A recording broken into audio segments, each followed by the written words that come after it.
बिस्मिल्लाहिर्रहमानिर्रहीम। तो आज हम इंट्रोडक्शन टू अकाउंटिंग क्लास के अंदर एक चीज़ समझने जा रहे हैं जिसके ज़रिए आज मैं आपको दोबारा एडजस्टमेंट का कॉन्सेप्ट रिकॉल करवाने जा रहा हूँ कि भाई एडजस्टमेंट क्यों रिक्वायर्ड है या एडजस्टमेंट क्यों रिक्वायर्ड होती है। तो बहुत अच्छे तरीके से इसको आप सुनिएगा और समझिएगा प्लीज़, लाजमी लाजमी अच्छे तरीके से, कोई पॉइंट आपका मिस ना हो इस हवाले से। बहुत टेक्निकल डिस्कशन है आज का।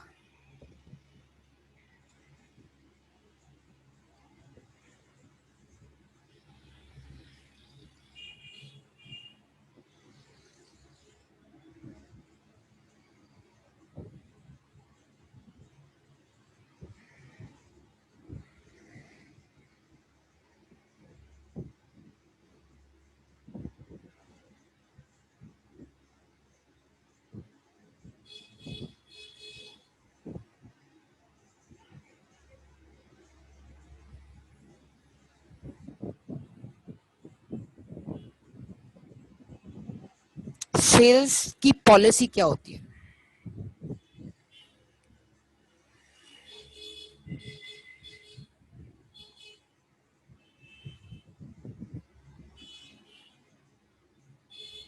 Sales are recorded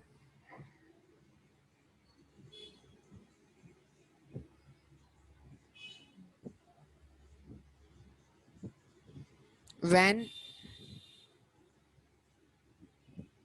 goods are dispatched.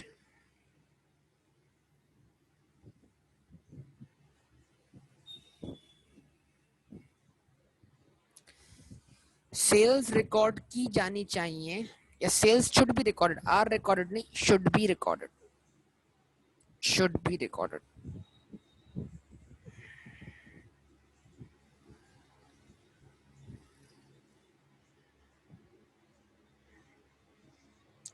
Sales should be recorded when goods are dispatch. ठीक है जी।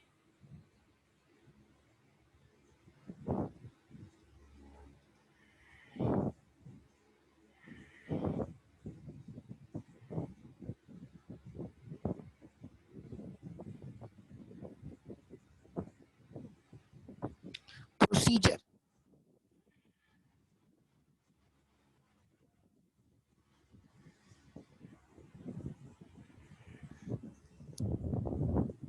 प्रोसीजर।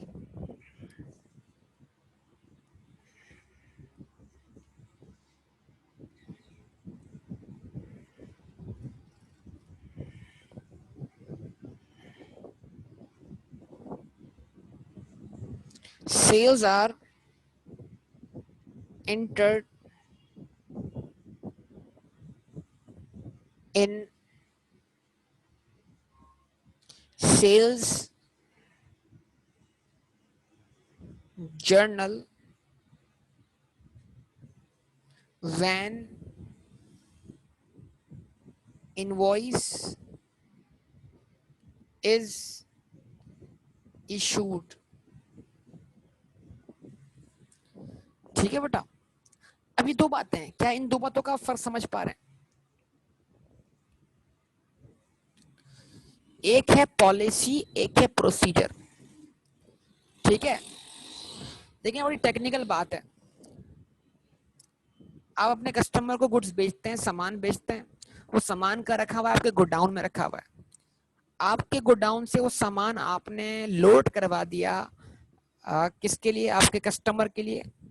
और वो सामान जैसे आपके गोडाउन से क्या हो गया, डिस्पैच हो गया। तो डिस्पैच होते ही अब वो गुड्स आपकी नहीं रही, वो गुड्स किसकी हो गई? कस्टमर की हो गई। मतलब आपका गोडाउन गुड्स ने छोड़ दिया, तो गुड्स छोड़ते ही क्या हो गई? पराई हो गई। अब वो आपकी नहीं रही। ठीक है। वो गुड्स चली गई कहां पर? बायर के पास, जिसने आपसे गुड्स क्या किए? परचेज। यस और क्या ख्याल है? बताइए, रिस्पॉन्स ही थे। तो इसका मतलब ये हुआ कि एज पर पॉलिसी जब गुड डिस्पैच हो जाए तो हमारी सेल हो गई, हमारा राइट टू रिसीव क्या हो गया? एस्टैब्लिश हो गया। यस और नो? लेकिन अब प्रॉब्लम यह है कि अकाउंटेंट गोडाउन में थोड़ी बैठा हुआ है, अकाउंटेंट तो ऑफिस में बैठा हुआ है, अकाउंटेंट को कैसे पता लगेगा सेल हुई है? तो अकाउंटेंट को सेल होने का पता कब लगेगा? जब इनवॉइस होगी, वो क्या होगी? इशू होगी। जब उसको इनवॉइस मिलेगी कि भाई ये इतनी सेल हुई है, तुम क्या कर दो, इसको एंटर कर दो कहां पर? सेल्स डे बुक में। तो अकाउंटेंट को सेल होने का पता कैसे लगा? जब उसके पास एक रिकॉर्ड आया। कौन सा रिकॉर्ड आया? जब उसके पास एविडेंस आया। कौन सा एविडेंस आया? डॉक्यूमेंटल एविडेंस आया। और वो डॉक्यूमेंट क्या? इनवॉइस है। तो अकाउंटेंट ने सेल्स डे बुक में सेल कब रिकॉर्ड की? डिस्पैच होने पर या इनवॉइस मिलने पर? Response please. इनवॉइस मिलने पर। देखो यार, घूम गए ना, अभी से घूम गए। बोल रहा हूं अकाउंटेंट गोडाउन में नहीं बैठा हुआ, फिर भी आप बोल रहे हो डिस्पैच होने पर। नहीं बेटा, सवाल समझो ना। पॉलिसी जो होना चाहिए, प्रोसीजर जो हुआ है, पॉलिसी जो होना चाहिए, प्रोसीजर जो हुआ है, अकाउंटेंट को कैसे पता लगेगा कि सेल हुई है?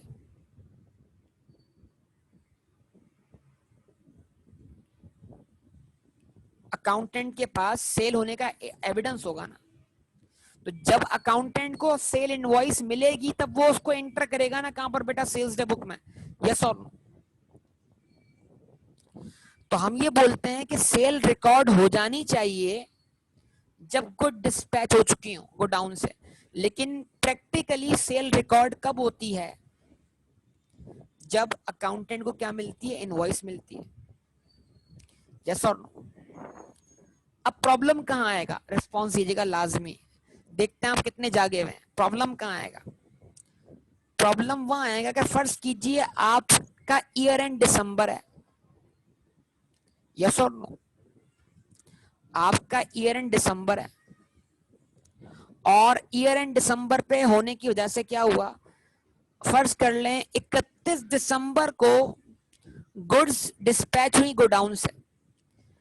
उनकी इनवॉइसेस जो हैं वो अकाउंटेंट को मिली जनवरी 2 पर। तो बताइए, अगर गुड डिस्पैच हुई है दिसंबर 2019 पर और अकाउंटेंट को उसकी इनवॉइस मिली है 2 जनवरी 2020 पर, तो इसको आप 2019 की सेल मानेंगे या 2020 की सेल मानेंगे?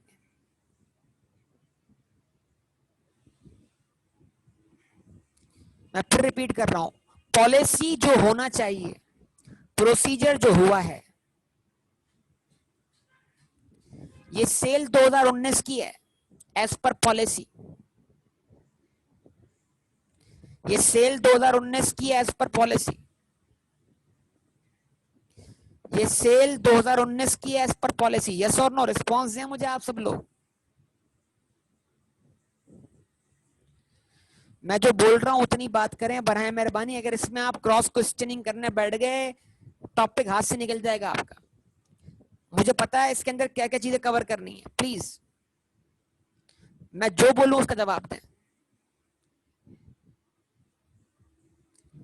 मैं फिर बात करता हूं इस हवाले से कि देखो, एक अकाउंटिंग पीरियड में जनवरी की सेल फरवरी में रिकॉर्ड हो जाए, फर्क नहीं पड़ता।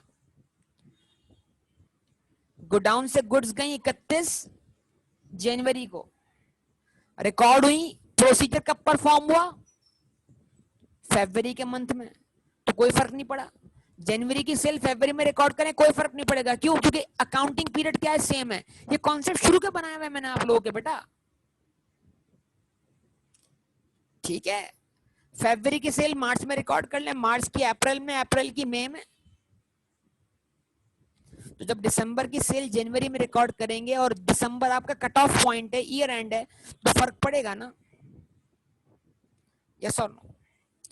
अब आप बताइए, वो गुड्स जिन्होंने गोडाउन छोड़ा है दिसंबर के मंथ में, दिसंबर के एंड में, और उनकी इनवॉइस जनरेट हुई है जनवरी के मंथ में, तो एज पर पॉलिसी ये कौन से मंथ की सेल है? एज पर पॉलिसी कौन से ईयर की सेल है? दिसंबर की सेल है, लेकिन दिसंबर में प्रोसीजर परफॉर्म ना होने की बिना पर ये सेल रिकॉर्ड नहीं हो सके।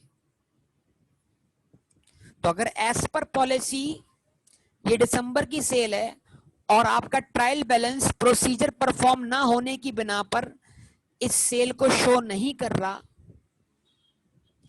तो क्या करना पड़ेगा? एडजस्टमेंट पास करनी पड़ेगी ना, यस और no?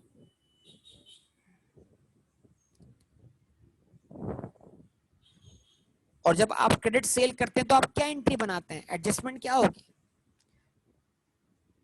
Debtor debit sales credit, that's all. Debtor debit sales credit, yes और नो? बोलिए।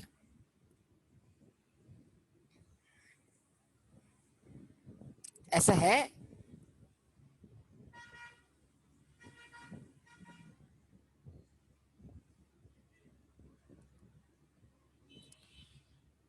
ऐसा है कि नहीं है? बताइए, जवाब दीजिए।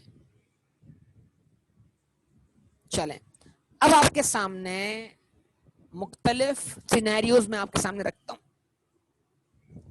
तो इसका मतलब क्या है? एडजस्टमेंट क्या है? एडजस्टमेंट, अब सुनिएगा, एडजस्टमेंट प्रोसीजर्स को पॉलिसी के मुताबिक बनाने का नाम है।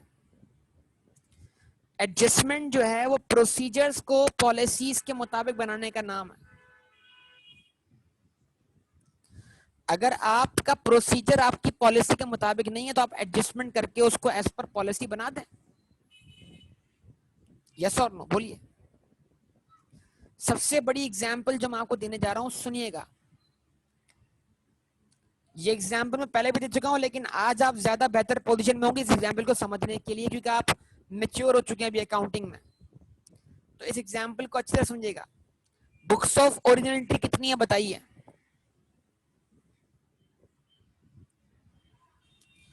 बुक्स ऑफ ओरिजिनलिटी कितनी है बेटा, बताइए। ये बात बेटा, हालात खराब हो गए।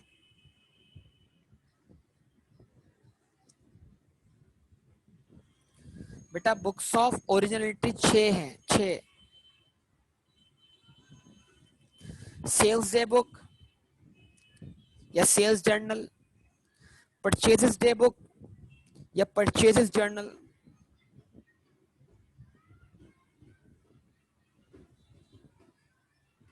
सेल्स रिटर्न डे बुक या sales return journal, purchase return day book या परचेज रिटर्न जर्नल। कितने नाम हो गए? 4 नाम हो गए। पांचवा नाम क्या है? Cash book. और छठा नाम क्या है? General journal.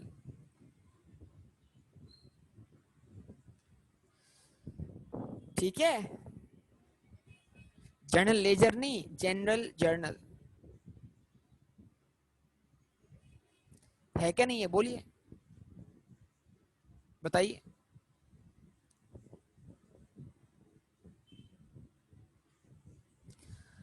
अब आप ये बताइए, जब आप क्रेडिट सेल्स करते हैं तो आप उसको फौरी तौर पे रिकॉर्ड कर लेते कि नहीं करते? क्योंकि क्रेडिट सेल्स को रिकॉर्ड करने के लिए आपके पास एक सेपरेट बुक मौजूद है, उसका नाम है सेल्स डे बुक।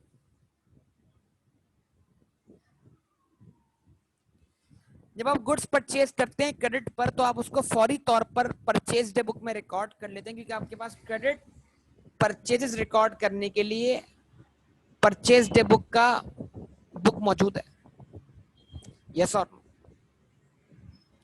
यानी इनवॉइस जनरेट हो गई, वो रिकॉर्ड हो जाएगी। अच्छा जी, इस तरह आप सेल्स रिटर्न और परचेज रिटर्न को भी फौरी तौर पर रिकॉर्ड कर लेते हैं। तो इसका मतलब 4 काम परफॉर्म करने के लिए 4 अलग अलग बुक्स मौजूद हैं। बात पहले भी समझा चुका हूं मैं आपको। लेकिन परचेज के अलावा जो एक्सपेंसेस हैं या सेल्स के अलावा कोई और इनकम है, उसको रिकॉर्ड करने के लिए आपके पास कोई सेपरेट बुक मौजूद नहीं है। कभी आपने सैलरीज डे बुक के नाम से कोई नाम रिकॉर्ड नहीं किया, इलेक्ट्रिसिटी डे बुक के नाम से कोई बुक मेंटेन नहीं की। यानी कि एक्सपेंसेस का ट्रायल बैलेंस तक पहुंचने का रास्ता क्या है? वो रास्ता यह है कि एक्सपेंसेस की पेमेंट जाती है कैश बुक में, और कैश बुक से फिर एंट्री जाती है जनरल लेजर में गलत, देखो कितने गलत कॉन्सेप्ट आ रहे हैं अभी। कैश बुक से एंट्री जाती है जनरल जर्नल में। क्या कर रहे हो तुम लोग यार, भुला बैठे हो सब कुछ। मैं फिर रिपीट कर रहा हूं अपनी बात को।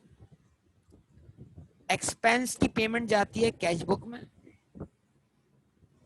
सैलरी एक्सपेंस, सैलरी यानी सैलरी की पेमेंट कैश क्रेडिट हो गया, इलेक्ट्रिसिटी की पेमेंट की वजह से कैश या बैंक क्रेडिट हो गया, सो ऑन। और फिर उसके बाद ये एंट्री यहां से चली जाएगी कहां पर, जर्नल लेजर में, सैलरी एक्सपेंस के अकाउंट में।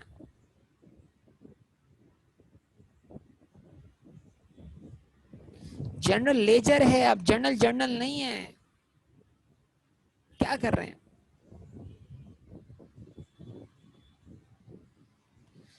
ये एंट्री चली जाएगी यहां से जर्नल लेजर में, सैलरी एक्सपेंस के अकाउंट में। ये एंट्री चली जाएगी यहां से इलेक्ट्रिसिटी एक्सपेंस के अकाउंट में, सो ऑन। इसका मतलब जो हमारी अजम्पशन जो हम माजी से लेते हुए आ रहे थे, जो पे किया वो रिकॉर्ड किया, जो रिसीव किया वो रिकॉर्ड किया। तो अगर एक्सपेंस ड्यू हो चुका है लेकिन पे नहीं हुआ, तो पे ना होने की बिना पर वो रिकॉर्ड भी नहीं हुआ। यस और नो, ऐसी बातें मैंने की हैं आपसे। तो ऐसा क्यों हो रहा है? अब ये अगर आप सुने मेरी बात को, सुने मेरी बात को, ऐसा इसलिए हो रहा है कि परचेजेस के अलावा जितने भी एक्सपेंसेस हैं उनको रिकॉर्ड करने का जो हमारे पास प्रोसीजर है वो कैश बेस है। जितना पे करते हैं उतना रिकॉर्ड कर लेते हैं, क्योंकि वो कैश बुक के थ्रू आगे क्या होते हैं, प्रोसेस होते हैं। तो यानी परचेजेस के अलावा जितने भी एक्सपेंसेस हैं उनको रिकॉर्ड करने का प्रोसीजर कैश बेस है। लेकिन हम अकाउंटिंग कौन सी फॉलो कर रहे हैं, अक्रूवल बेसिस। तो हम एज पर प्रोसीजर्स जो एक्सपेंसेस जितने पे हुए होते हैं उतने रिकॉर्ड हुए होते हैं, तो फिर हम उसको एडजस्ट करके उनको कन्वर्ट करते हैं किसमें, अक्रूवल बेसिस पर, ताकि वो प्रोसीजर से हमारी पॉलिसी के मुताबिक क्या हो जाए, बन जाए।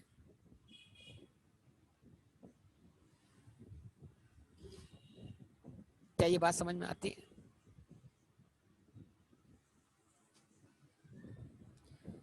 एग्जाम्पल दे रहा हूं कि आपने मिसाल के तौर पर इलेक्ट्रिसिटी एक्सपेंस के लिए आपने पेमेंट की है 100 रुपए।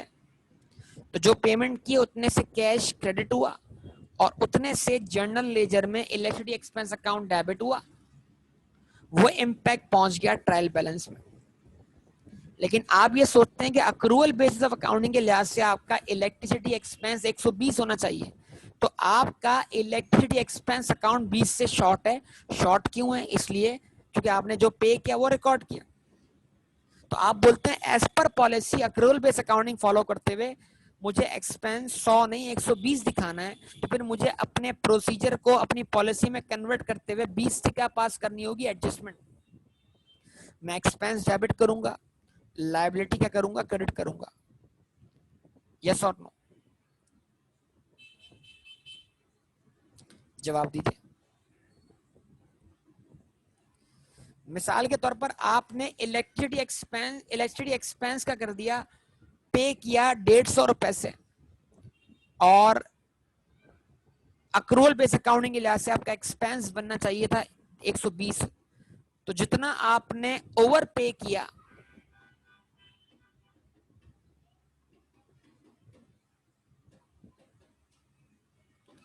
जितना आपने ओवर पे किया वो आपके लिए क्या था, प्री पेमेंट था। क्योंकि जितना पे किया वो रिकॉर्ड किया, तो क्या करेंगे आप, 30 से एक्सपेंस कम करके आप उस एक्सपेंस को एज पर पॉलिसी ले आएंगे। तो मैं बार बार एक बात बोलता आ रहा हूं, यकीन कीजिए, एडजस्टमेंट क्या है, अपने प्रोसीजर्स को पॉलिसी के मुताबिक बनाना।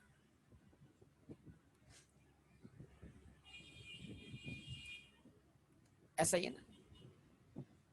तो एक्सपेंस को आप 30 से कम करके प्रीपेड मान लेंगे। खैर मैं इतनी मतलब ये नहीं, मैंने सारी बातें कर ली आपसे। तो मैं एक बात क्लियर कर दूं, देखें हम क्या फॉलो कर रहे हैं, हम अक्रूवल बेस अकाउंटिंग फॉलो कर रहे हैं। तो हम क्या करते हैं, जब हम अक्रूवल बेस अकाउंटिंग फॉलो करते हैं तो अक्रूवल बेस अकाउंटिंग फॉलो करते हुए भी कुछ हमारे प्रोसीजर कैश बेस पर होते हैं, तो हम उनको एडजस्ट करके वापस लाते हैं किस पर, अक्रूवल बेसिस पर। बस इतनी सी बात है। तो एडजस्टमेंट प्रोसीजर को पॉलिसी से रिकंसाइल करने का नाम। समझे बात या नहीं? जवाब दीजिए। ठीक है।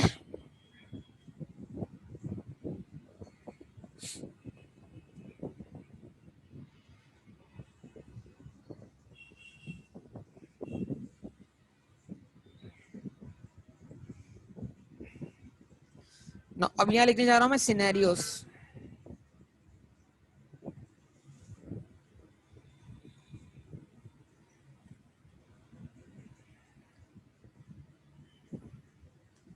या सिचुएशन नंबर 1,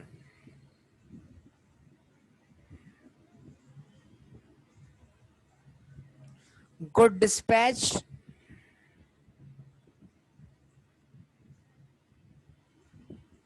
एंड इनवॉइस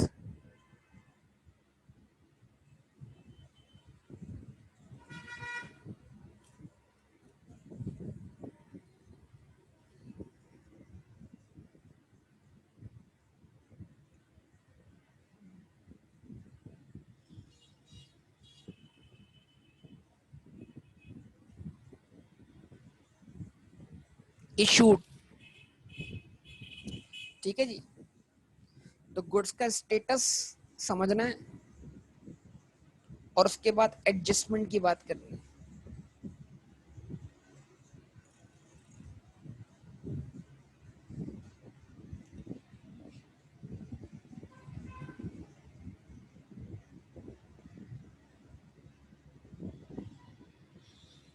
ठीक है बेटा, good dispatch and invoice issued. Good dispatch की जा चुकी है और इनवॉइस भी इशू हो चुकी है। जरा देखें इस स्टेटमेंट को समझें। गुड डिस्पैच होने का मतलब क्या है? As per policy cell record हो जानी चाहिए। तो गुड डिस्पैच अगर हो चुकी है तो गुड्स का स्टेटस क्या हुआ? सोल्ड हुआ। यस और नो? अब सवाल करें अपने आप से कि क्या इनवॉइस इशू हुई है? Yes, and invoice issued. तो इनवॉइस इशू होने की वजह से हमारा प्रोसीजर भी परफॉर्म हो चुका है। यानी क्योंकि अगर इनवॉइस इशू हुई है तो उसकी एंट्री सेल्स डे बुक में चली गई है, और सेल्स डे बुक में चली गई है तो सेल रिकॉर्ड हो चुकी है। तो इसका मतलब क्या है? इस केस में आपको कोई एडजस्टमेंट नहीं करनी। आप बोलेंगे नो एडजस्टमेंट। यस और? क्योंकि ये मामला एज पर पॉलिसी भी सेल है और प्रोसीजर भी परफॉर्म हो चुका है, तो नो एडजस्टमेंट, कोई इशू नहीं है। Okay, now scenario number 2, goods dispatched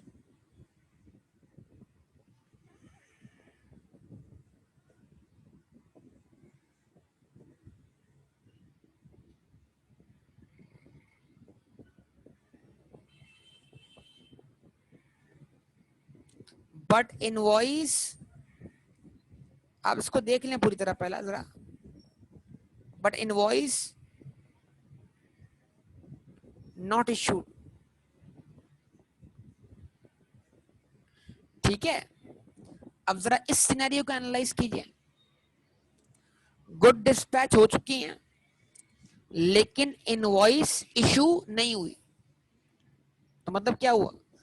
अगर गुड डिस्पैच हो चुकी हैं तो as per policy cell record हो जानी चाहिए। यस और नो? यस और no?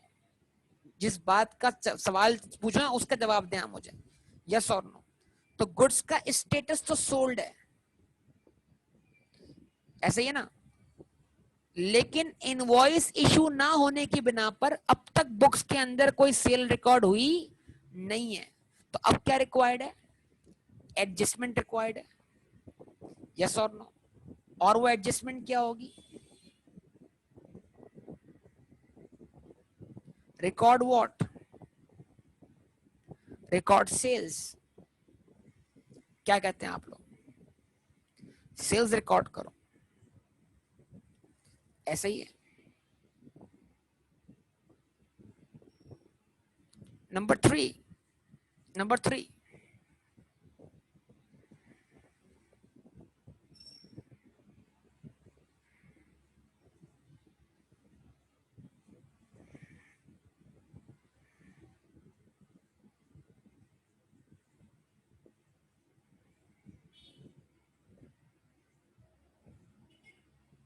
Invoice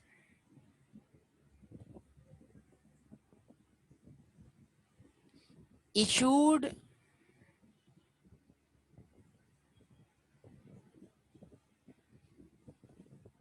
but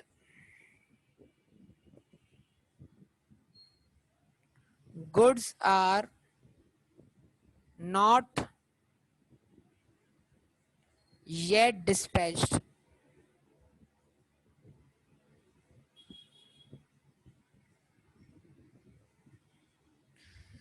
invoice issue की जा चुकी है इस बार, लेकिन गुड डिस्पैच नहीं हुए। रिस्पॉन्स है रिस्पॉन्स। तो जरा गौर करें अब क्या होना चाहिए। तो सवाल क्या है, इनवॉइस इशू हो गई है, तो सर इनवॉइस इशू होने की वजह से प्रोसीजर परफॉर्म हो चुका है, इनवॉइस सेल्स डे बुक में एंटर हो चुकी है। अगर इनवॉइस सेल्स डे बुक में एंटर हो चुकी है तो सेल्स रिकॉर्ड हो चुकी है, लेकिन as per policy good dispatch नहीं हुई। तो गुड डिस्पैच नहीं तो गोडाउन में, गोडाउन में तो क्लोथिंग स्टॉक की गिनती में भी आ गई, यस और नो? अगर गोडाउन में तो क्लोथिंग स्टॉक की गिनती में भी शामिल हो गई ना, यस और नो? रिस्पॉन्स दें आप सब लोग बेटा। तो हम बोलेंगे as per procedure cell record हो चुकी है, लेकिन क्योंकि गुड डिस्पैच नहीं हुई तो एज पर पॉलिसी हमारी सेल नहीं है। तो हम बोलेंगे गुड्स का स्टेटस क्या है, ओन्ड। ओन्ड मतलब ये गुड्स हमारे गोडाउन में पड़ी हुई है, हम ही इनको ओन करते हैं। अब खुदा ना खास्ता ये गुड्स चोरी हो जाएं, जल जाएं, डिस्ट्रॉय हो जाएं, तो इसका नुकसान कौन बियर करेगा? हम ही बियर करेंगे ना। बायर तो बोलेगा भाई मैंने तो अभी आपके गोडाउन से कुछ उठाई नहीं है। तो इसका स्टेटस क्या है, ओन्ड है, ये अनसोल्ड है। तो एज पर पॉलिसी ये क्या है, एज पर पॉलिसी ये गुड्स अभी सेल नहीं हुई, क्योंकि इसका रिस्क एंड रिवॉर्ड अब तक आपने दूसरी पार्टी को ट्रांसफर नहीं किया।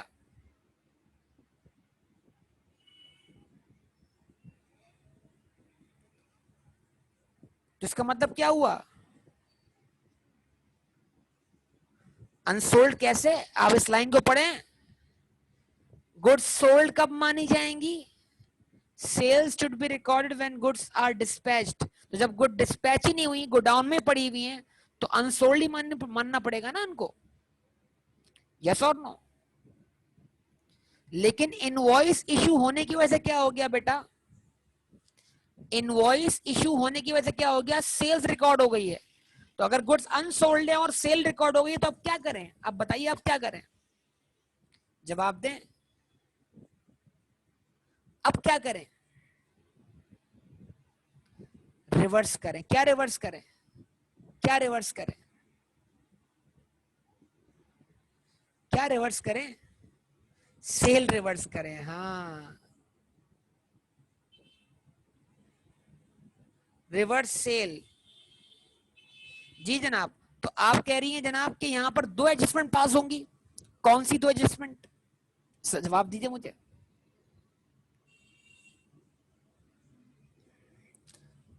कौन सी दो एडजस्टमेंट यहां पर पास होंगी? अच्छा, सिस्टम अगर परपिचुअल है तो जाहिर सी बात है सेल अगर रिवर्स होगी तो कॉस्ट ऑफ सेल भी रिवर्स होगी ना। सिस्टम के ऊपर डिपेंड करता है, लेकिन अगर सिस्टम पीरियोडिक है तो फिर तो एक ही एंट्री बनेगी, आपको पता है, क्योंकि ये गुड्स गोडाउन में होंगी, और गोडाउन में होंगी तो क्लोथिंग स्टॉक की गिनती में ऑटोमेटिकली क्या हो गई, शामिल हो गई होंगी, और जो आपने क्लोथिंग स्टॉक वैल्यू किया होगा उसमें ये गुड्स शामिल होंगी। क्या ख्याल है? तो पीरियोडिक सिस्टम में सिर्फ आपको सेल रिवर्स करनी है, आपको इन्वेंट्री की कोई अलग से एडजस्टमेंट पास नहीं करना। क्योंकि ये गुड्स आपकी इन्वेंट्री में पहले से ही मौजूद होंगी एज पर पीरियोडिक सिस्टम, क्योंकि पीरियोडिक सिस्टम में जो क्लोजिंग स्टॉक आता है वो गिनती करके आता है ना, और ये गुड्स तो गोडाउन में पड़ी हुई है। जब ये गुड्स गोडाउन में पड़ी हुई है तो गिनती में ऑलरेडी क्या हो जाएंगी, शामिल हो जाएंगी। हाँ, अगर आप सिस्टम कौन सा फॉलो कर रही है, परपीचुअल, तो जब परपीचुअल में आप सेल रिवर्स करेंगी तो ऑटोमेटिकली आप कॉस्ट ऑफ सेल भी तो रिवर्स करेंगी ना, वो तो अंडरस्टूड बात है। ऐसे ही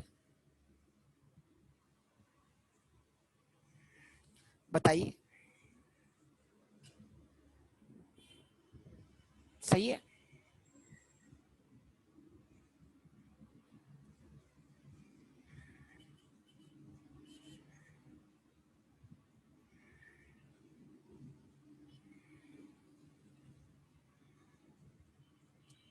बात क्लियर होती है जनाब यहाँ तक सब लोग? बताइए। अच्छा, अब जो मैं बातें समझा रहा हूँ उसको अच्छी तरह समझिएगा प्लीज सब लोग।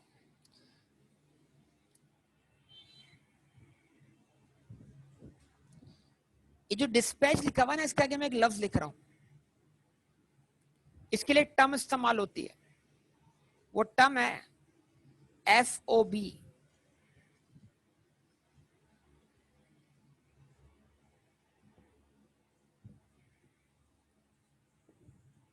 FOB shipping point.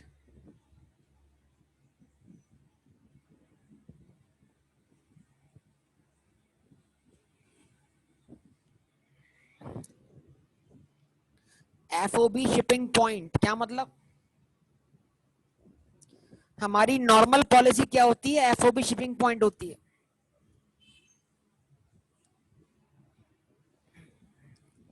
इस बात का क्या मायना है कि हमारी normal policy FOB shipping point होती है, इस बात का क्या मतलब है?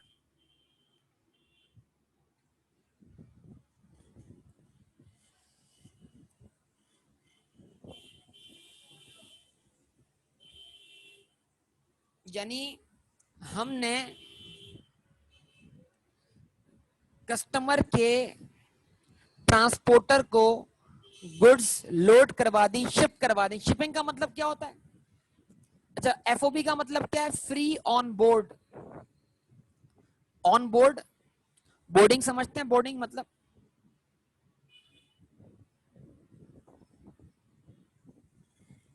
ठीक है। तो free on board shipping point, FOB shipping point.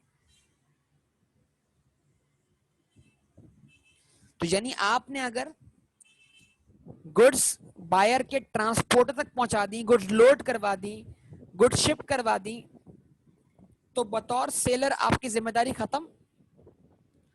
उन गुड्स को आपने अलविदा कह दिया, वो गुड्स अब पराई हो गई, तो एज पर पॉलिसी आपकी सेल हो गई। अब आप अपने प्रोसीजर को चेक कर लीजिए कि सेल इनवॉइस बनी है कि नहीं बनी है। अगर इनवॉइस बनी है तो सेल रिकॉर्ड हो चुकी होगी, नहीं बनी है तो एडजस्टमेंट करके सेल रिकॉर्ड कर दें। इसको बोलते हैं FOB शिपिंग पॉइंट। और इसका मतलब वही है कि गुड डिस्पैच हो गई, आपके गोडाउन से निकल गई, आपकी जिम्मेदारी खत्म हो गई। यस और नो? क्लियर है बात है ना सब लोगों को? तो मैं बार बार बोल रहा हूं, किसी भी ट्रांजैक्शन को अपनी पॉलिसी के हिसाब से देखिए कि क्या एंट्री बननी चाहिए थी, और फिर ये देखिए कि प्रोसीजर क्या परफॉर्म हुआ है, क्या एंट्री बनी है। तो क्या एंट्री बननी चाहिए थी और क्या एंट्री बनी है, इन दोनों के डिफरेंस का नाम क्या है? एडजस्टमेंट। सेल रिकॉर्ड हो जानी चाहिए थी गुड डिस्पैच होने पर, और अगर सेल रिकॉर्ड नहीं हुई है प्रोसीजर परफॉर्म ना होने की बिना पर, तो सेल रिकॉर्ड कर दें। यस और नो?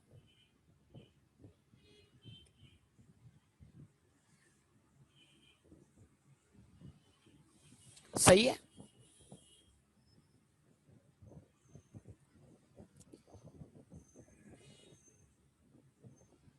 ओके जनाब, तो ये आपके सामने है। यहां तक सारी बात क्लियर हो गई सब लोगों को? अब इस पॉलिसी के मुखालिफ भी तो कोई पॉलिसी हो सकती है ना, मतलब इस जरूरी थोड़ी ये पॉलिसी हो इससे हटकर भी तो कोई पॉलिसी हो सकती है, क्या ख्याल? इससे हटकर भी तो पॉलिसी हो सकती है। जैसे मिसाल के तौर पे अगर आप एक ऑनलाइन बिजनेस है, तो ऑनलाइन बिजनेस में आपने गुड्स क्या कर दी, डिस्पैच कर दी, लेकिन वो कस्टमर के दरवाजे तक पहुंचेंगी। कस्टमर चाहे तो उन गुड्स को एक्सेप्ट करे, रिजेक्ट करके वापस भिजवा दे।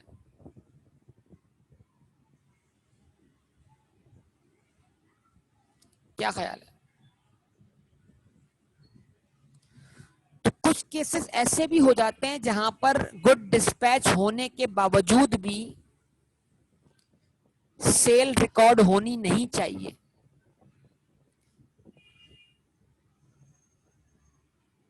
तो इसका मतलब पॉलिसी तब्दील हो सकती है, पॉलिसी इसके अलावा हो सकती है, कोई और भी पॉलिसी हो सकती है, लेकिन जनरली आप यही पॉलिसी अज्यूम करेंगे जो आपको बताई जा रही है।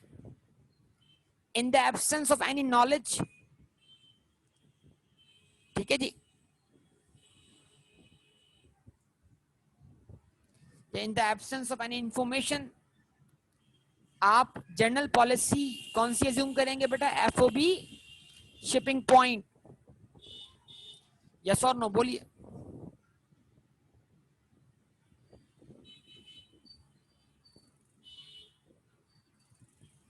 क्या ख्याल है? लेकिन इसके अगेंस्ट एक पॉलिसी हो सकती है। वो पॉलिसी क्या हो सकती है, वो गुंजाइश निकाल रहा हूं, जरा देखें, चीजें मिक्स मत कीजिएगा बराए मेहरबानी।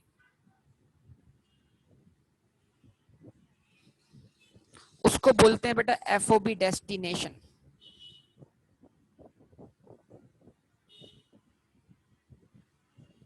क्या बोलते हैं?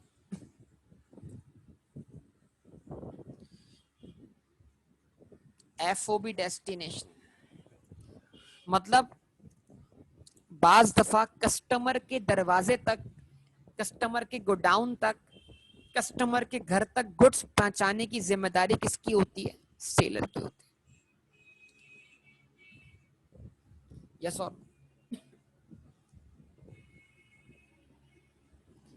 तो जब तक गुड्स डेस्टिनेशन तक ना पहुंच जाएं, वो आपके लिए क्या है? सेल्स नहीं कहलाती। लेकिन एक स्पेशल बात है,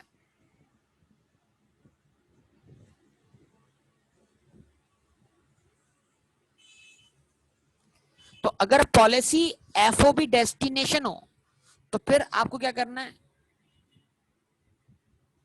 सेल्स शुड बी रिकॉर्डेड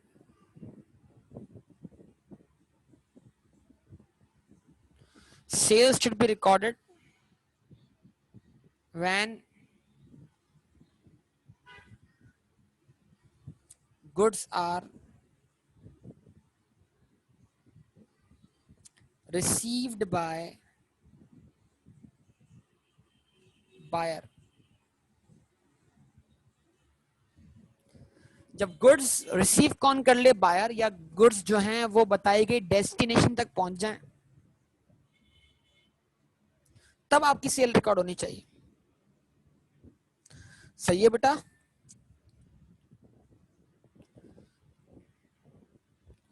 तो अगर इस केस में गुड्स रास्ते में है और अभी तक पहुंची नहीं है, कहां पर? बायर के पास, तो वो रास्ते में होने के बावजूद भी गुड्स किसकी हैं? सेलर की हैं। उन्हें सेलर ही ऑन करता है।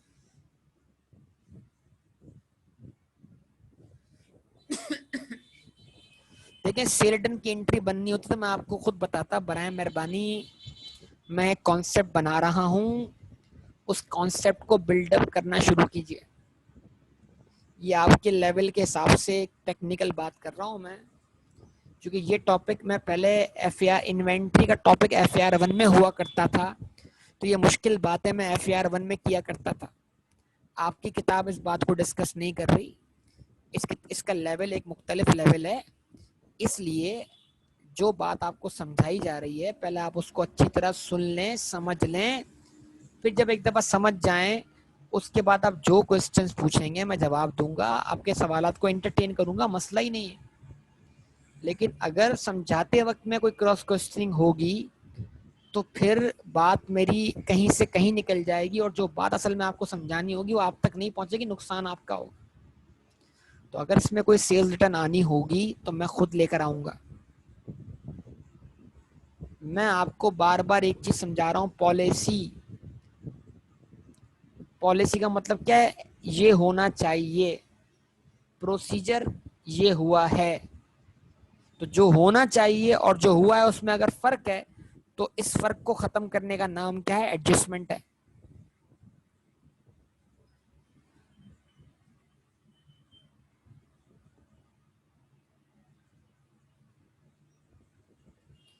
तो sales should be recorded when goods are received by the buyer. तो एफओबी डेस्टिनेशन अगर पॉलिसी है तो गुड्स सेल के तौर पर रिकॉर्ड कब होनी चाहिए? जब बायर उनको रिसीव कर ले। ठीक है। अब मैं यहां पर ये बोलता हूं कि इस केस में गुड्स गोडाउन छोड़ के जा चुकी हैं,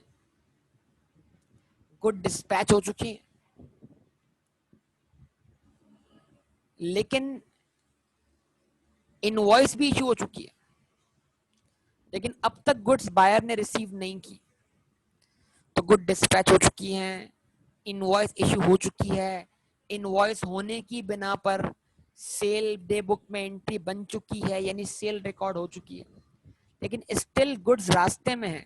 अब सवाल है कि रास्ते में, रास्ते का रिस्क कौन बियर कर रहा है? समझिएगा, एक टेक्निकल बात करने जा रहा हूं। रास्ते का रिस्क कौन बियर कर रहा है?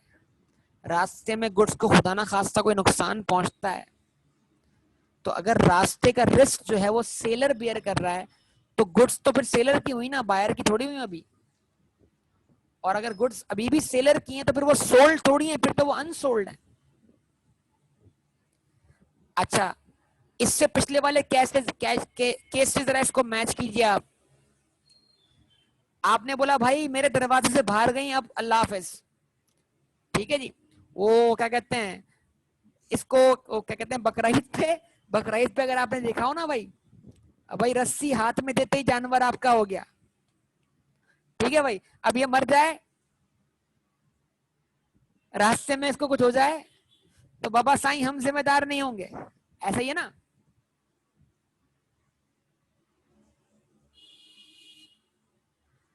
ठीक है, ऐसा ही है। बोला रस्सी हाथ में थी, जानवर आपका।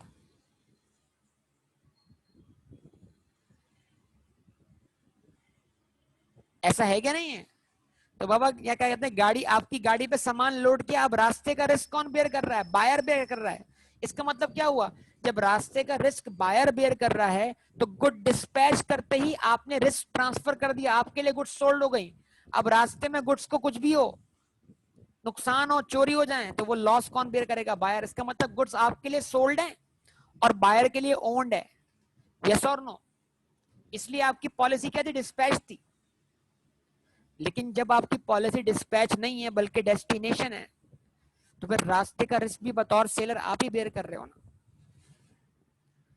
और उसके घर तक, गोडाउन तक, दरवाजे तक गुड्स पहुंचाने की जिम्मेदारी भी आप ही की है। क्या ख्याल है?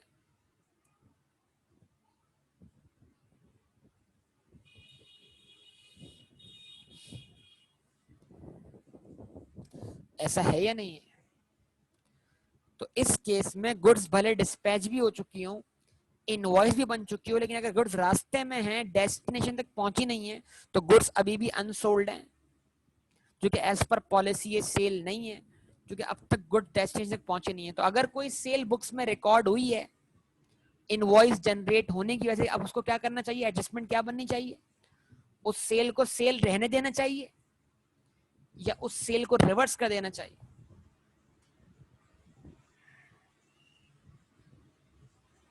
आवाम खामोश है।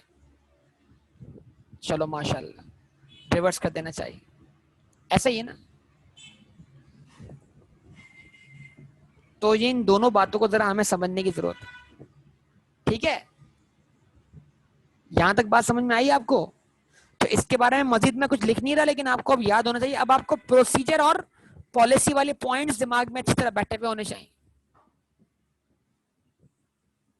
क्या कहते हैं आप? अच्छा जी, इसके बाद आपके सामने में एक और रख रहा हूं चीज। वो क्या है? वो एक स्पेशल केस है।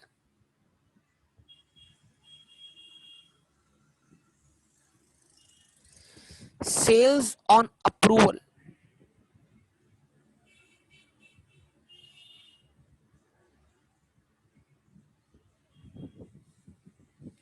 और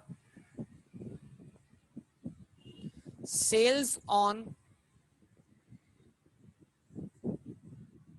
रिटर्न बेसिस।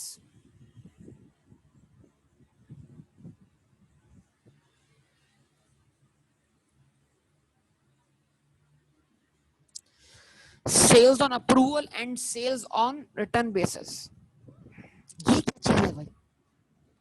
अब ये डेस्टिनेशन से भी आ गए। यानी ये केस ये बोलता है कि यार गुड्स भले कस्टमर के बायर के गोडाउन में पहुंच जाए, तब भी आपके लिए गुड्स सोल्ड नहीं हुई, तब भी वो अनसोल्ड है। ये क्या बात कर दी सर?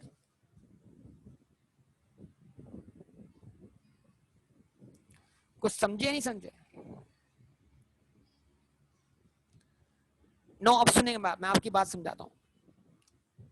Very good. जब वो गुड्स एक्सेप्ट करेगा तो सेल रिकॉर्ड होगी। यानी हाँ, पसंद आए। अब ये वो वाला पसंद आया नहीं है कि भाई हमने आपको गुड्स बेची, वो आपने रैपर खोला, पसंद आई, ये वो वाला मामला। तो ये थोड़ा उससे हटकर है। ये थोड़ा उससे हटकर है।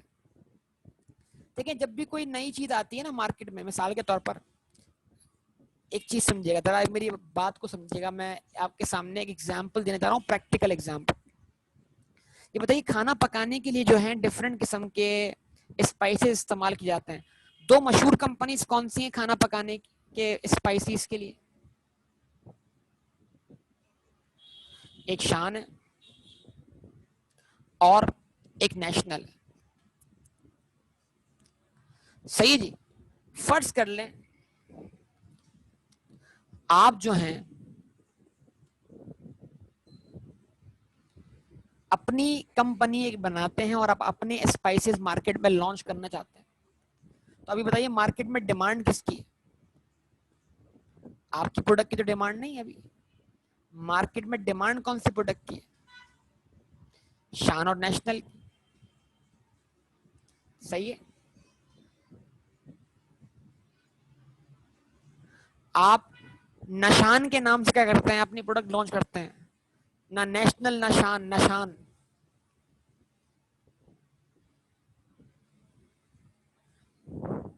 ठीक है जी।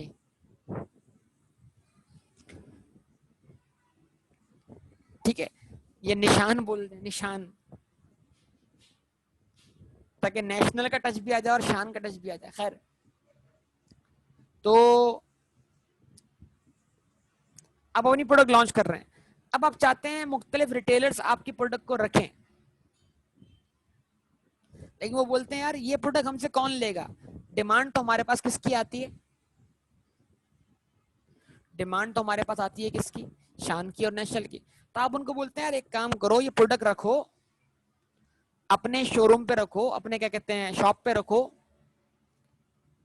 अगर बिके तो ठीक है, नहीं बिके तो वापस कर देना। आपको 30 दिन का टाइम देते हैं। 30 दिन के अंदर क्या कर लेना, आप हमारी प्रोडक्ट को एक्सेप्ट कर लेना, और अगर नहीं एक्सेप्ट करनी हो तो रिजेक्ट कर लेना और वापस कर देना। यानी इसका मतलब क्या है? यहां पर गुड्स आपके गोडाउन से डिस्पैच भी हो गई।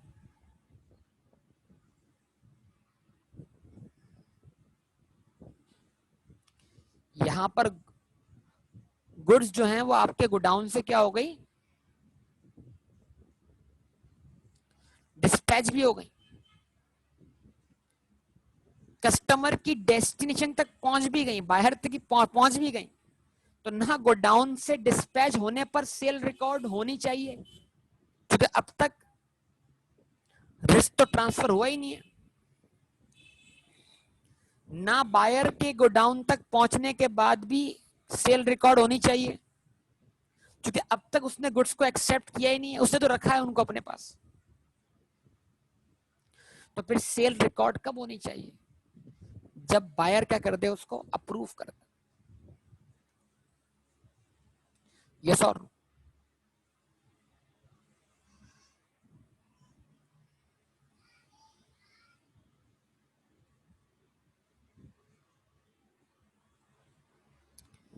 ठीक है, तो इसका मतलब क्या हुआ कि आपको गुड्स दे दी हैं ताकि आप उनको आगे बेचें, लेकिन अगर वो नहीं बिकती तो आप वापस कर दें। आपको टाइम पीरियड दिया जाएगा, मतलब गुड को एक्सेप्ट करने के लिए टाइम, यानी आप अपने बायर को गुड डिस्पैच कर रहे हैं, वो रिसीव भी कर रहा है, लेकिन उसके रिसीव करने पर कोई सेल रिकॉर्ड नहीं हुई जब तक कि वो उनको अप्रूव ना कर दे।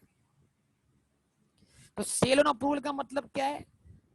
गुड्स आपने उसको सेल की और वो सेल उस वक्त तक नहीं है जब तक कि वो अप्रूव ना करे, और अगर गुड्स समझना है तो क्या कर दे, वो आपको रिटर्न कर दे। तो हम इसको बोलते हैं सेल ऑन अप्रूवल या सेल ऑन रिटर्न बेसिस। जी बिल्कुल, यही तो बोल रहा हूँ, घर पहुंचने के बाद भी सेल नहीं है। अब इसमें घर असल में आप ला रही हैं ना, आप उसको आम कस्टमर बना रही, कंज्यूमर। मैं कंज्यूमर की बात नहीं कर रहा हूँ, मैं यहाँ पर कंपनी से होलसेलर, होलसेलर से रिटेलर, मैं इस तरह की बातें कर रहा हूँ। ठीक है, इस सेंस में लेकर आए बात को।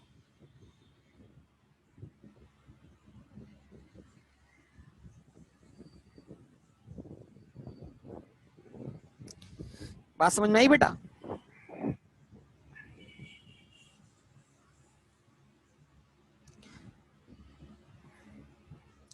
तो इसका मतलब क्या है? अब इसके लिए मैं आपको एग्जाम्पल दूंगा और एक सिनेरियो आपके सामने लिख दूंगा यहाँ पर, जिसके हम फिर बनाएंगे adjustment.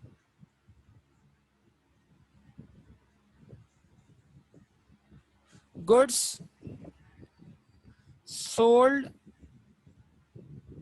For ₹500,000 on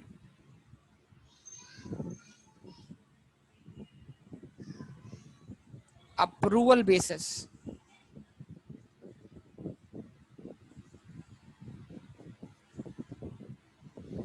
good sold की आपने 5 लाख की अप्रूवल बेसिस पर, एट या on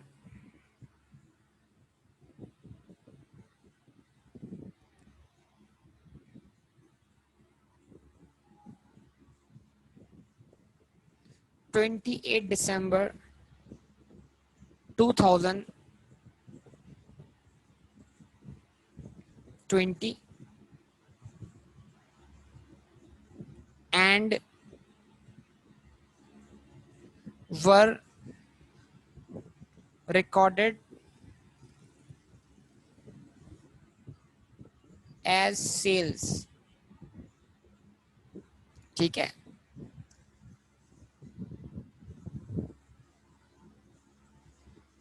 at year end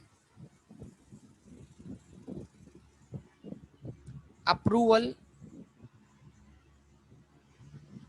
is still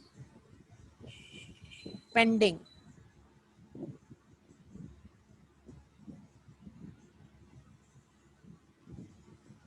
and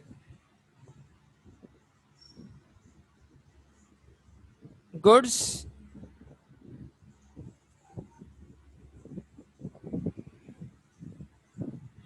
having cost of ₹400,000। ठीक है, क्या मतलब? आपने 5 लाख की गुड्स बेची अप्रूवल बेसिस पर 28 दिसंबर को, और उसको सेल रिकॉर्ड कर लिया। हालांकि अप्रूवल बेस पे भेजा था, अप्रूवल मिली नहीं थी, फिर भी सेल रिकॉर्ड कर लिया। ठीक है ना?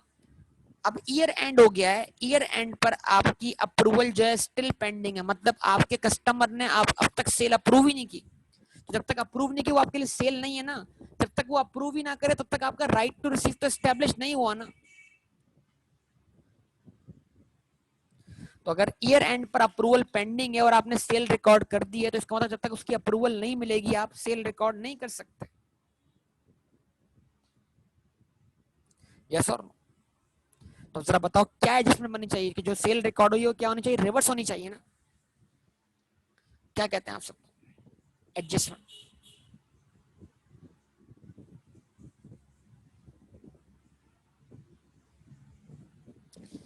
क्या एडजस्टमेंट बननी चाहिए? तो आपने कहा सेल्स डेबिट 5 लाख से क्या एंट्री बननी चाहिए भाई? सेल्स डेबिट 5 लाख से, डेटर क्रेडिट 5 लाख से। पैसे तो मिले ही नहीं होंगे ना, अगर सेल रिकॉर्ड की होगी तो आपने क्रेडिट पे रिकॉर्ड की होगी। ठीक है, यस और नो? अब सवाल ये है कि क्या कोई और एडजस्टमेंट बननी चाहिए इस केस में?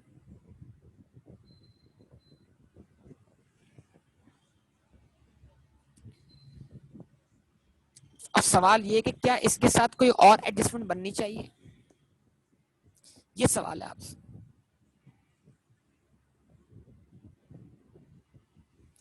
अब सवाल ये है कि क्या इसके साथ कोई और एडजस्टमेंट बननी चाहिए क्या?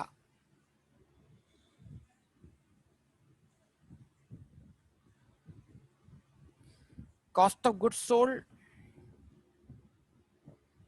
रोहित बेटा 4 लाख तो कॉस्ट है ना उन गुड्स की बेटा। 4 लाख से क्यों रिवर्स करेंगे, जितने की बेची है उतने से रिवर्स करेंगे ना। 5 लाख पे सेल रिकॉर्ड की है तो 5 लाख पे रिवर्स होना चाहिए ना भाई। परपिचुअल सिस्टम है तो जाहिर सी बात है कॉस्ट ऑफ सेल की एंट्री तो बनेगी, वो तो साथ अंडरस्टूड बात है। लेकिन मैं अभी परपिचुअल सिस्टम फॉलो ही नहीं कर रहा, मैं पीरियोडिक फॉलो कर रहा हूँ। अब बताओ क्या करूं? तो पीरियोडिक फॉलो करते हुए कोई और एडजस्टमेंट बनेगी?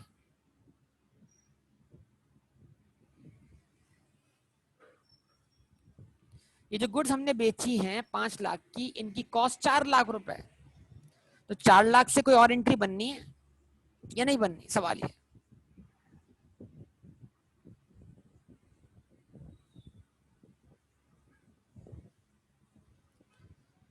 देखिए दिमाग चलाएंगे तो बात बनेगी ना यार। तो 4 लाख से क्लोजिंग स्टॉक की एंट्री बननी है। क्यों? इसलिए कि ये गुड्स अप्रूवल पे किसी और के गोडाउन में मौजूद है और ये गुड्स हमारे गोडाउन में तो है ही नहीं।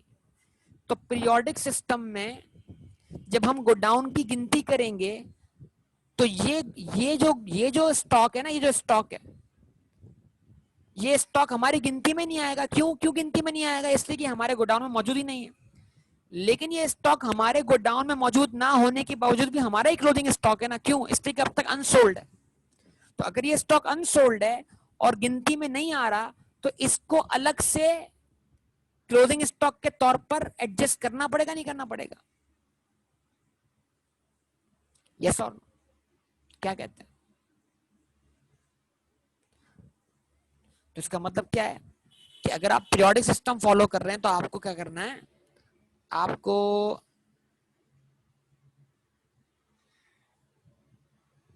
क्लोजिंग स्टॉक डेबिट करना है और यहां पर आप क्लोजिंग स्टॉक के बदले स्टॉक ऑन अप्रूवल का टर्म भी इस्तेमाल कर सकते हैं।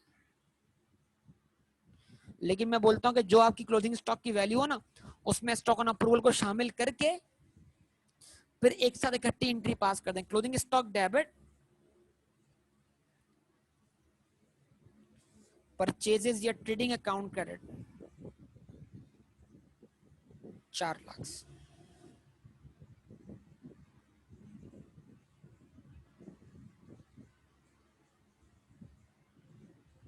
जवाब दें। सही है बेटा, बोले। तो ये गुड्स क्योंकि फिजिकली हमारे गोडाउन में मौजूद नहीं होंगी तो क्लोजिंग स्टॉक के लिए गिनती हुई होगी उसमें शामिल नहीं होंगी। तो या तो इनको अलग से उसमें शामिल कर दें और फिर मिला के क्लोजिंग स्टॉक निकाल लें, या अगर क्लोजिंग स्टॉक की एंट्री बन चुकी है और ये स्टॉक गिनती में ना आने की बिना पर इसकी एंट्री नहीं बनी तो इसकी एंट्री अलग से पास कर दे। अब देखें कैसी टेक्निकलिटीज शुरू हो गई हैं आपके लिए। तो ये छोटा सा टॉपिक है, इसको अच्छी तरह समझ लेंगे तो आपको आगे चल के इतना फायदा होना है जिसका आपको अंदाजा नहीं है। ठीक है बेटा, तो आज तक इतना ही। कल इंशाल्लाह मैं फिर इसके आखिरी टॉपिक पे बात करूंगा। वो टॉपिक आज होना चाहिए था लेकिन वो आज नहीं हो सका, लेकिन कल इसके मैं आखिरी इससे बात करूंगा। वो हिस्सा होगा परचेज की पॉलिसी। तो आज मैंने सेल्स की पॉलिसी पे बात की है, कल मैं किस पे बात करूंगा? पॉलिसी ऑफ परचेज के ऊपर। तो यहाँ तक स्टॉप करेंगे, इंशाल्लाह बाकी बातें करेंगे अगली क्लास में। ओके, अल्लाह हाफिज।